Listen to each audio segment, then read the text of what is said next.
champions as well. LNG, OMG, Fearless Draft doesn't affect first game very much, but what are we looking for, Mazel? That's a great, good question for me to standardize.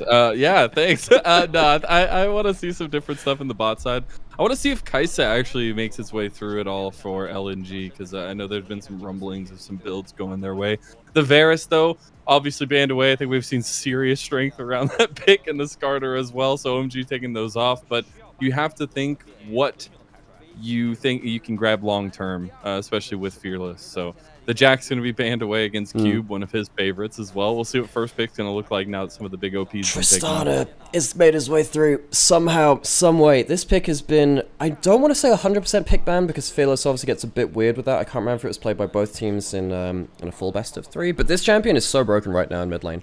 Because AP junglers are good, you need AD mid laners to kind of diversify your damage. The Tristana coming through is really, really strong at pushing and then scaling up as well. However, one of the things that we saw in Spring being very strong throughout the entirety of it is this Senna Nautilus. You said you wanted to see more from Gala. You happy with Gala on the Senna? I don't know. I mean, I guess if it gets the late game, yeah. But I do really like Hung on the Nautilus specifically. That's the kind of secondary point I made to it. Oh, hey, Jinx got, announced for Arcane Season 2 today, so you had to pick it, We're just in right? the vibes. Starry is a big Jinx player too. In fact, he is, for those who missed it back in spring, OMG actually took a game off of BLG in BLG's most dominant split in a regular season ever. And this was through Starry playing Jinx. He got a quadra kill on the pick versus BLG. He's had some great performances. Of course, Starry is a player that's coming in to finally take the starting spot from Abel, who has been the OMG guy for forever. And of course, we've got, as we said, AP junglers locked in, potentially alongside as well. The Taliyah on the other side, technically also a flex, might be going mid, might also going jungle. Kind of continuation of your Starry point. I was really excited to see him in the Demacia Cup in the offseason. Had some fun times there. But also on the other side, Xiaofeng getting a second split of starting for OMG after coming over from TS Challengers, the call-up over there. He's going to be on that Lilia that I feel like we haven't seen the best performances on in the LPL as a whole, but also this split. We'll see what that matchup's going to look like now that we're getting a lot of the engagers taken away by LNG in the second phase of bans like the Leona. That Leona is a champion I really expect to see more and more of in the LPL. We saw it a lot in the first 2 days. And of course, PP God and Hung, two of the better players of that champion, so don't expect to see that much. We may be looking at, could see Alistair. Alistair could be locked in at some point. That's been kind of making its way back as well. The tanking engaged champions, as you've rightfully said, kind of making a resurgence towards the bot side. I was wondering why we were getting like the Viego ban. I was wondering, but isn't that Xiaofeng's champion? Because OMG back in spring, they loved that champion so much. They're changing their own jungle pool just a little bit. The Renekton ban here as well towards Cube, so very much some highlights towards this top lane matchup for Zik and Cube. I would wonder if they continue to focus on Weiwei's a little bit, if they can kind of sniff out the flexibility of the Taliyah right now. But I think kind of just dropping some bans around Scout could be good. That TF actually going to be the ban now. TF? Well, that's something. Instantly. You see, so I think the mind game is you ban TF because you want to pick a tank. LNG see that you have banned the TF, so they know that they want to pick a tank on the other side. So you pick the Camille to kind of counter the pick before it's even been locked in. It's like, you want to go for a tank? Sure. Play it against Zucker's Camille. This guy, I really want you to talk about Zucker a little bit, because I wasn't in the LPL when this guy was popping heads on carry champions top lane before his time on LNG. I don't know. I don't know if I would say like popping heads. He had some interesting moments. I think he had some bright moments. I would say he's had his brightest of memory on LNG, and I think this last year, at least in 2023, that's when his really big glow up for me has been. But he started off on SDX Gaming in LDL in 2021. He had some time as a sub on Billy, went to Invictus Gaming for a while, and that's where people started to kind of gain some traction for him. Obviously, the top laners at IG loving to play 1v1 top lane for some reason. But then LNG picked him up, and I feel like that's where we started seeing the growth of him actually stabilizing as a top laner. So, we did talk about how OMG kind of telegraphed that they were picking a tank, because it was going to be that Cassante, and we do get PP God's Thresh back out. Very fond memories of this pick. We have the Jinx Thresh, which is a classic bot lane. Not gonna lie, Thresh into Nautilus is not always the easiest. Feels like Nautilus just outvalues you and is kind of just easier to play in a lot of ways too. So that feels a little bit dangerous in the bot side, but it can give you that extra mobility for your 280 carries on the other side. Nidalee ending off the draft for Weiwei. Weiwei has been a very powerful jungler in the past. Of course, when he was on Weibo, he was a very powerful invading Poppy and stuff like that. The Nidalee, I can't remember as much from his Nidalee as a specific champion, but he does have the lanes to push in to give him a platform to play against the Lilia. And what tends to happen is in farming jungle meta, Nidalee gets picked to stop the enemy jungler from farming because they're dead. So LNG, I want to see highlights on their pushing lanes, allowing Nidalee to get in the face of this Lilia on the other side of the jungle and stop them from getting into the double burn item power spike. I'll have to keep track of that as well. I do want to ask you if you have any thoughts on the Nidalee priority we're seeing. Is it just in Fearless you want that one choice that absolutely can snowball a game if you get a lot of control in the jungle? I don't think it's... In this case, I don't think it's Fearless. I think Fearless helps it because it means that, you know, you get more random champions coming through. For me, a lot of it is through shutting down farming AP junglers because Nidalee is very good at contesting jungle camps very early into the game. We've seen it versus Karthus yesterday, where in that case, they probably shouldn't have done Krugs. Don't do Krugs, good. We said that then, and we'll say it now. I think Mudge said, don't even do the little Krugs, the gateway Krugs. Not even the gateway Krugs. Not any of them. But yeah, I think that on the whole, Nidalee very good against farming champions, so just push them off of their camps.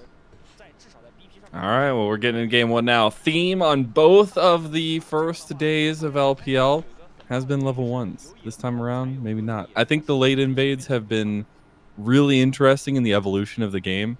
And we saw a lot of information, not always, but a lot of information given over in those level 1s. And because of some of the lane swapping that we've seen, it's been really fun. Funny you mention that. I feel like OMG could have angled for a lane swap themselves. They have the Jinx. Good in a lane swap scenario. You get to hit the turret with miniguns. You have the Thrash as well, which is pretty okay very early on. You can take the Aftershock for diving if you need to. But then also the Cassante, just way better in lane swaps than the Camille. I think that would have been very valuable for them. Instead, LNG bring up Hung towards top side. You talk about level 1s. They are going for one right now. They will be spotted moving in here. They don't spot the ward just yet. And that will sniff them out. But the level 1s, I still think you can glean so much information, but also so much pressure. Like, we've literally seen so many games this split already, even though we just got started, is like wonky wild for the first 5 minutes because of the pressure and priority you have. And we're going to get a little bit of that here too. So, important things to note. Weiwei started on his own wolves, which means that he will get a camp from his own side of the map. There was, of course, the invade on towards top side to push out Xiaofeng from his own top side camps. So if Weiwei can get anything over in the enemy blue quadrant, he'll be a camp up and he can start getting to that point where Nidalee can, you know, go into the enemy jungle, as we've been saying for a lot of this kind of like pre-game talk, and see if they can make a mess of Xiaofeng's life. And that early pressure can do a lot, especially if you have Weiwei anywhere near some of those skirmishing. But I want to ask you here, maybe give a little bit of digestion of the information of what a lane swap is trying to accomplish. You're really trying to look at the XP values and how they're trying to manipulate the tower plates. So as we see ourselves through to the full part of this lane swap. Big things that have changed. Fortification has changed in regards to towers, which means that top lane dies less quickly than bot lane. You have a Demolisher on bot side, which is helping with that. We already talked about the Jinx being very good in a lane swap as well. So I'm expecting Starry, alongside the top lane and like the XP differential that we've been talking about as well, I'm expecting the tower plates to largely go over in favor of OMG from this too. I want to see when we start to switch back as well, because when you have the teleport on the Nautilus, you can hit level 3 on that champion and teleport away to the weak side and still be very hard to dive. That's the next thing to really look for. We see re-establishing the lanes now as well, as we see the transition to bot side. That TP from Hung. And try to get some pressure down there as Q goes up towards top side. Nothing else going to be said and done there. But now, to kind of zone in on the jungle matchup a little bit more, the Lilia making its face shown a little bit more in the meta itself, at least in the first couple days of LPL. But it's always about the pace of the clear, it feels like, with this pick. So, standard lanes back into position once again. Do we have big XP advantages? No, not really. Actually, we don't really have that. Pretty much even. You can see, by the way, because of the overlay, folks, this is something that we talked about the first couple of days as well. We have the individual gold advantages on the bottom scoreboard, but also the purple bar just below the level on the champion on the side of the screen. That will be the XP up until the next level, which is really useful in lane swaps. We didn't really necessarily get that many XP differentials like in regular lanes to talk about in the same kind of degree. So that's kind of like an extra little thing to come through.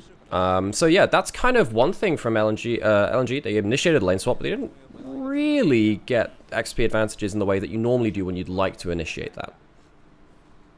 But now we get to look at the objective setup, at least on the bottom side of the map. Who's going to get priority, at least through this bottom lane? It's going to be interesting if Hung can actually get some roams off in this lane, because it feels like there's going to be a lot of pressure from PP God and Starry. And you actually have Xiaofeng on his way down this side of the map as well already. But you see, as I speak about it, Hung was looking, at least. Actually, kind of funny you mentioned that that Hung roaming with that. What we've actually seen from the center is like the Nautilus being left to farm. The center just going to another lane. They don't like go into the enemy jungle and like go look to gank you with a Nautilus hook in the same kind of way. But you do just see center just rocking up mid lane and top lane, deciding that's their new play style. Like the grubs and krugs and things like that. Things with like multiple souls. That's a really good point. Yeah, that definitely helps. And particularly when you got a Nidalee which clears through jungle so quickly. I mean, it's not a huge time investment for Senna to walk across the map compared to maybe slower farming champions in that regard too. Has been still a fairly slow first 5 outside of the lane swap itself. Excuse me. And with stuff like Xin Sao and Lee Sin being less common now because of the farming junglers, we're expecting slightly less fast early games in the whole way. So this seems to be where the meta's heading in LPL. First 5, less dangerous, but then when the junglers come online, they start to hit the fights really hard.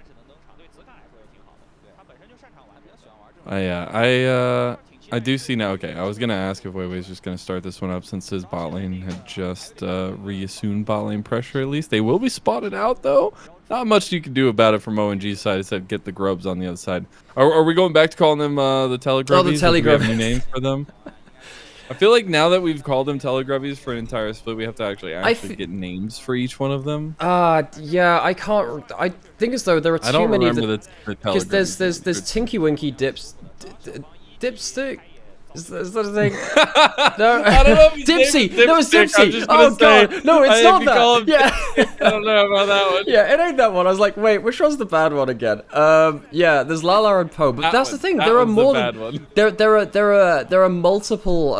There are too many Teletubbies to name the Telegrubbies after them. Yeah. So okay. Yeah. No, I found it quite strange that I was thinking that there was a Teletubby named Dipstick. That would have been not so good. Pretty funny though. Yeah. Thanks for being so polite about it. Okay, what next? Because as we said, early game kind of quiet. LNG, I think, coming from last split, they were really good in mid game once they got Scout into a side lane. That was really where I saw LNG starting to pull ahead. One thing which I am worried about, Angel, who actually had a really good spring himself, he got 3rd all-pro in mid lane. He's got the early shove, but he hasn't got an early CS lead. And that's going to be a little bit of a worry if you can't stop Scout from just transitioning into that point of the game where he can just go use his global somewhere else. So that's something which I'm looking for. I mean, that won't happen right now. That'll happen in about 5+ minutes once we have second grubs and then Herald going down. But still, the point remains, if Angel can't contain Scout, I think LNG are very happy. And that we see really not a lot happening in this game in terms of action. I feel like I was gifted in the first day where we were just having tons of like first 5-minute fights and kills and things like that. Were you gifted with those Nexus defenses too? Was that a gift? They were bangers. That's all I'm saying. I had a blast. That was so much fun. That's what counts. I'm going to need a little bit of that energy for this one. But I think this is where the conversation of what these two... Because if anything, looking at these groups, I think groups matter a lot. We have a double round robin for the first time in years in the LPL. And I think OMG is that team where if they show up on a good day, they actually were starting to make a run in playoffs in spring. They could be the second team. I feel like the next runner-up, I guess, in this roster, or I guess in this group. I think for me, there's a bit for them to prove still. I understand the potential. I think actually on their best form, which I can see it. I can see it. OMG, as we said, they back in spring, they took a game off of even BLG in that fantastically dominant split from them. So if they can recapture some of that, maybe there's a little bit more to be seen, at least in this new format too. I also think, kind of working through from OMG, I think when people think of OMG from the fan favorite era, I suppose, they think of the huge versatility of this team. So coming later into the series, because it's Fearless Draft, because the meta has opened up a lot of picks across the board, actually, yeah, I think there are some X factors which OMG can rely on, and then LNG will need to be aware of that. This is a very important matchup, as you said, to kind of make sure they own this head-to-head and to kind of get the leg up in this group to make sure that they're not under threat of OMG as the group closes out. And I think what's cool is OMG have done this in 2024 with a pretty much holistic change of their roster, right? Like, you have to remember that this is where Shanji, Aki, where Cream came from. I think it's really interesting how quickly we've seen a lot of the growth of these players. And that's why I'm really happy Star is getting the full start, at least this time around. I know he's got some pushing of his roster, but we'll see if he can perform. Now we're getting 4 bodies in mid lane, Nymaera. We are. Garlob moved up to get some souls from the Herald. Grubs spawning, really important. You give 6 grubs over to Tristana, you feel really bad about that. Here's the jump in. Yeah, they do have the seismic shove right back. Angel bouncing all over the place there. Nothing else going to come of it. But they're trying to put pressure around these grubs. It would be Grubageddon for OMG. And that would be 6 grubs, as we said. The Grubageddon, the Zerg Rush for the Tristana. That is unacceptable. You can't allow that many grubs to go over, so there must be a contest. You're likely giving 4 grubs over for the grub buff. You don't want to give anything more than that, but given how threatening OMG are positioned around this, they have to give them up. This is a big loss from LNG. Yeah, that's huge, actually. There's the rocket to go down bot side, clear some of those minions if he stays there. Does end up actually getting them. That's huge. So much gold going over the way, long distance to Starry. But it is more so that long-term effort of those grubs. That push is going to be huge, especially with the Jinx later on. Yeah, the Jinx, the Tristana, really good ability to shred through towers. So now LNG, the name of the game is not just get Scout into side lanes and to kind of unlock the Talia globals. You need to be proactively getting to lanes first to wave clear them before OMG get a free wave on turret. 1 wave on turret now is going to be enough for a turret to die. Pretty much. It's up there. Maybe 2 for this top lane turret. It's a little bit high health for the moment. But the point stands. LNG, last split, one of the things that we praised them for was good mid-game side lane play, particularly through Scout. With Zucker on the Camille, he can hopefully add to this equation too. The Grubs are not going to help with that, though. Grubs have been buffed quite a lot, actually, since spring, at least, because Riot, in their infinite wisdom, judged that Grubs were not being fought over enough, so they wanted to get a little bit more power for it. Thing is, when you get 6 now, it's even more crazy. That's what's so actually ridiculous, is we've seen already, at the 20-25 minute mark, how quickly 6 grubs just destroys the base. But you do wonder now if LNG can kind of keep their presence up anywhere on the map and maybe get these dragons stacking for themselves. That would be pretty big. But you already see the presence and pressure will be towards that side with the solo laners of OMG.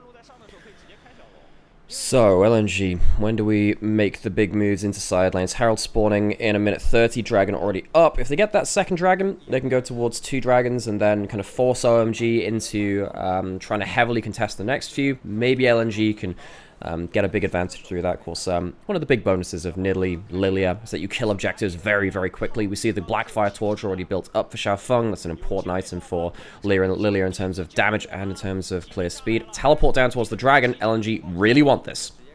Yeah, it looks like they want to try to go through the bot side tri-bush here. Hung is on vision, but will be a good bodyguard for the dragon going down to LNG, so they do get their stacking green. Wait! He walked straight into that, even though they knew they were there. Then the lilting lullaby singing sweet songs to LNG as the flashes start coming out from OMG. Then Xiaofeng gets another one. That's a kill with the Blackfire Torch there too, and OMG, that's 2-0 to start the game. It's 2-0, and it's an open lane to be killed with the Grubs and with the AD carry. So OMG, they don't get the objective, but they break open a side lane turret. They get to teleport to protect mid as well. This is where things are going to start getting dangerous. Cube also now towards top side, able to use those Grubs a little bit towards top side, outer turret. It means that OMG are in a really good spot Doesn't even Scout can cancel this back, sadly, for him. Oh, just about. Does end up stopping his greedy back and saves the turret here for Scout. So pretty big. We'll go back into the replay now, though. I mean, this is LNG. They teleported in. They really wanted this. They knew that they had numbers on the bot side, but why is it your Nidalee the one face-checking that? Threshhook out of Fog of War. Very, very dangerous. No, it's not a Nautilus or Leona, the engaged supports that we have seen but of recent years, really, but the Thresh, very, very powerful as a pick champion from Fog of War, and Weiwei punished very heavily for that. Now, as we move back onto the map, at least LNG gets to respond with his bot lane outer turret, get some gold onto Zucker. But OMG, they are in a really good position now, and the stats at the bottom of the screen agree as well. First turret win rate with those 6 grubs on top of it too. Looking pretty good for them. The slight thing I want to talk about is some of the CS. We are seeing about a 20 CS lead for Zika, but the more important thing has been like a 20-30 CS lead for Weiwei like the entire game. So you wonder if that clear speed is going to pick up a little bit for Xiaofeng, but as we see positioning around the Rift Herald, looks like LNG are going to try to keep up some presence from mid lane here. Push in mid, move towards that Herald. If they get that Herald, they can put a really big push onto mid lane. I think once you lose mid lane as OMG, that's when you get quite afraid of the Camille jumping over the wall and the Nidalee Spears. OMG, they'd love to contest this. They're not really in position to do so, though. Angel throws his head in. You can't really find a fight.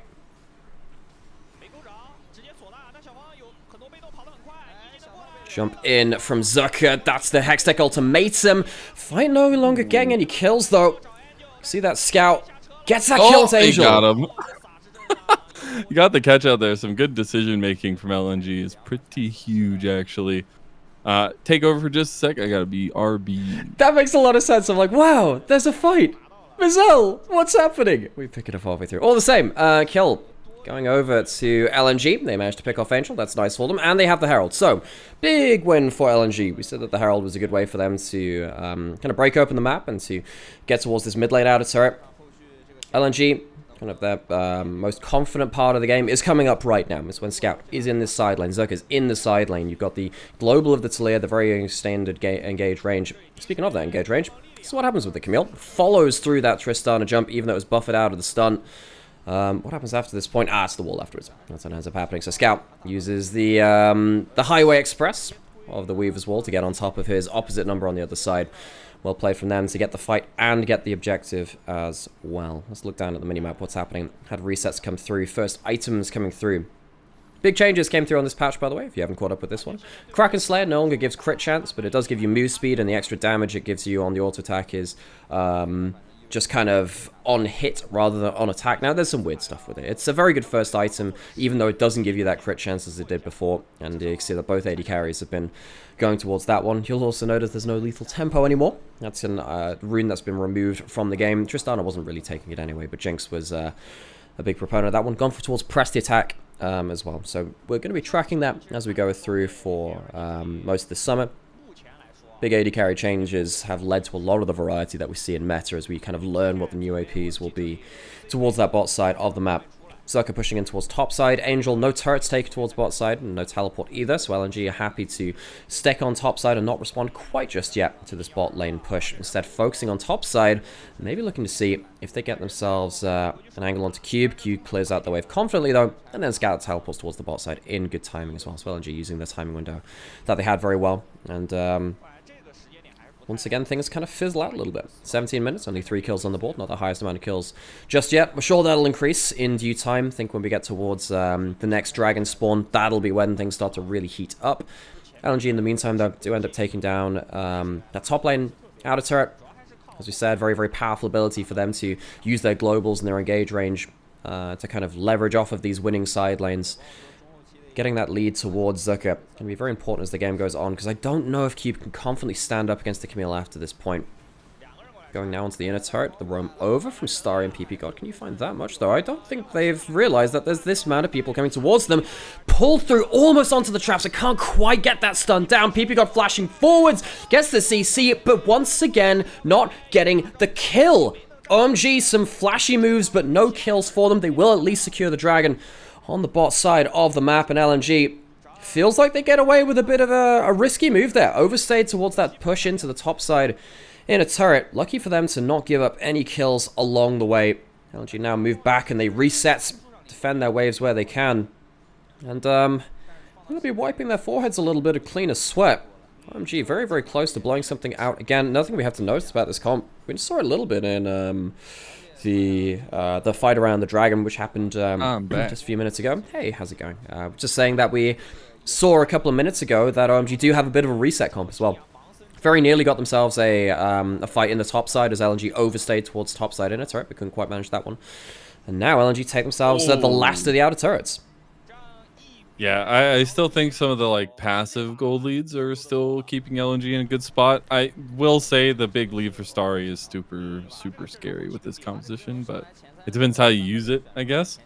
As we're getting close to second items for a lot of people, I think that's gonna be really important. But OMG trying to make some plays around mid here with the top side gaining importance, it feels like. But do you feel like OMG can deal with side lane pressure with this comp? Well, they just tried to. What they've been doing is just kind of leaving Angel to just psycho push one lane and to see what happens there. So that Tristana hasn't been answered just yet. But what we have seen is that they've managed to punish LNG just a little bit when they overpush. So I think, yes, they can, but it requires LNG to allow OMG to roam in with the Thresh, or maybe a teleport in from Cube in the side first. It's the Herald being put towards bot side, actually, from LNG now, making that side lane situation even worse. Lots of gold going over to Zucker from this one. What, 700 gold? There you go. That's huge for the Camille. Now, maybe that question becomes a little bit harder to answer than I just posed. Angel going to take his own, take the reset as well to try to go on a scout. It's a decent amount of damage, about half his health. Going to keep pushing up there. Here comes the driving from Zika. Where is he going? Hey, that's not bad, you know. Nobody knows. Yeah, not too bad, not too bad. Should have got him on Scion Speedway. You know, I pitched a content piece once, which was, did you ever watch any of the, hang on, we'll wait on that. Xiaofeng might be dying. Okay, we're safe. I can talk about stuff. Maybe. He's the speedy deer. Did you ever watch Top Gear? Famous car show, originated from the UK. I've watched like maybe 1.5 episodes. Well, the important thing is every episode would kind of start with tonight on Top Gear, and I wanted to do a tonight on top lane. Wei Wei misses a spear, Zucker drives a herald, and face plants into it, just something like that. And then I just thought, that's all I wanted to do, and then I just started building more and more insanity out of that to see how much could I do for a car show-inspired League of Legends shitpost. I'll get back to you on whether I developed that anymore, but I wanted to have that on record now. It has been thought about. It's in, like, research and development. I like it. Big hitting question for you, Nymaera. What is the new Navori item called? Oh, Navori Flicker Blades. I know that one. Flicker Blades. I actually like it so much more than the Quick Blade. Flicker Blades sounds cool, but it's also just, I thought the Quick Blades were fine. I don't know why they needed to put Navori in there. I guess it would be too confusing to have Quick Blades and Flicker Blades, but all the same, the item very important, has been built up by that Tristana, very big power spike, and might be used in this fight. Oh!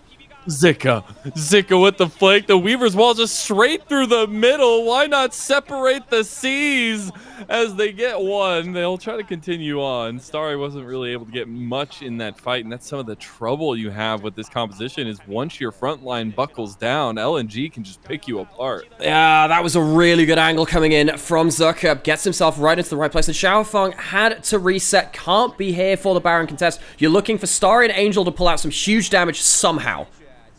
Reset potentially might be in the works, but the Baron is already down to 3,000 health. Cube's just going to put his body in there. Why not? The CC comes in there, but the Baron already goes down to Wei Wei's clean hands. Cube goes with the all out, but he's going to be all dead here. He gets dragged back to the grave. Meanwhile, on the backside, you actually had a nice little pick out there as they got Cube, but also they have the Baron. Yeah, they get the Baron, and they avoid the resets coming through from OMG. I saw Starry's ult off cooldown. I thought, hey, that's a pretty good execute tool. Maybe you can use that. Couldn't manage to get the first kill of the fight. Now Zucker's going in. Oh, Angel. Angel? Buddy? For the Buster shot back there as well, yeah. Able to save his life, but does lose the tier 2. And he does. And now, this is where I think the game goes into freefall. You have really good side laners from LNG. You have a lead even from Scout on the Talia over that Tristana, and you have the Baron buff. You get to move in towards an extra dragon. LNG should start to bring in that kind of like the Anaconda kind of death grip at this point, and the constriction of this game. Started off in the mid lane with just a hook going forwards, as we said. playing the Thresh into the Nautilus can feel a bit crap. Nautilus can at least hook his way out of danger. Thresh can't do the same thing. First kill goes down, and as you said, once those frontline members start losing too much HP, you can't teamfight very well from OMG. Anacondas can weigh almost half a ton. What? Do you have any more Anaconda facts? For those who missed the context of it, Mazel is like the animal guy, like ex-zookeeper, so this is valuable time. If you have animal-related questions, this is like the time to ask them. So they average like range of like the large full-grown anacondas is like 20 to 30 feet long. That's insane. Could you imagine a snake that long? That's 5 times my length.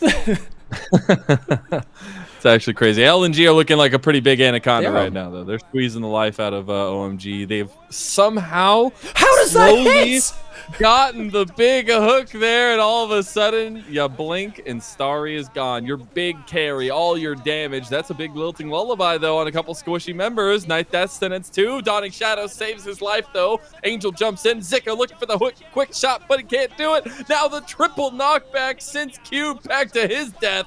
Zika sacrifices his life while he takes down Angel. In the meantime, OMG scrapping their way out of this one. And it just about buys them extra time in this game. Sadly for OMG, they don't get a reset because their reset champions have died and before LNG can get anything done, and that's going to be a jump onto Xiaofeng who just about makes it out alive.